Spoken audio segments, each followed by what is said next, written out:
premier conseil, c'est effectivement de prendre conscience de l'importance de cette directive et de s'informer sur la façon dont on est impacté, soit directement, soit indirectement, selon le type d'entreprise. Il peut y avoir un accompagnement par différents acteurs, ça peut être par des cabinets d'avocats, par des entreprises telles que Axis, pour bien comprendre les enjeux et commencer à mettre en place un plan d'action. Le deuxième conseil, c'est de démarrer une analyse de risque. C'est toujours important de qualifier et de cartographier les risques.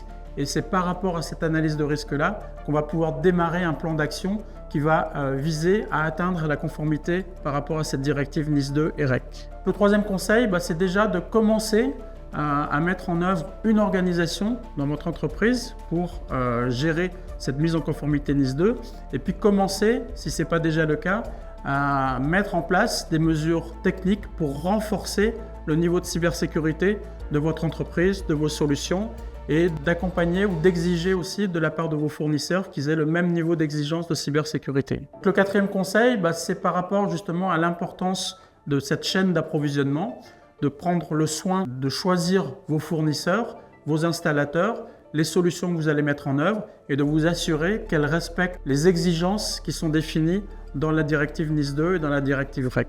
Le cinquième conseil, c'est sur la gestion des vulnérabilités, de pouvoir communiquer lorsque vous avez un incident de cybersécurité. Il y aura des obligations d'informer les autorités compétentes dans un délai assez court.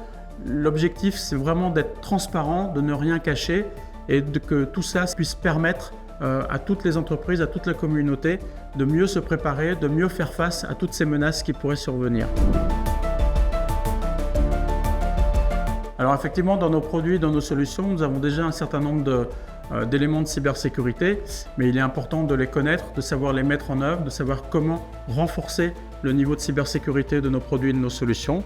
Donc pour ça, on va proposer un accompagnement sous forme de webinaire, sous forme de formation destinée à un public un peu plus technique sur lequel on va expliquer comment mettre en œuvre tous les éléments que nous avons dans nos produits et nos solutions.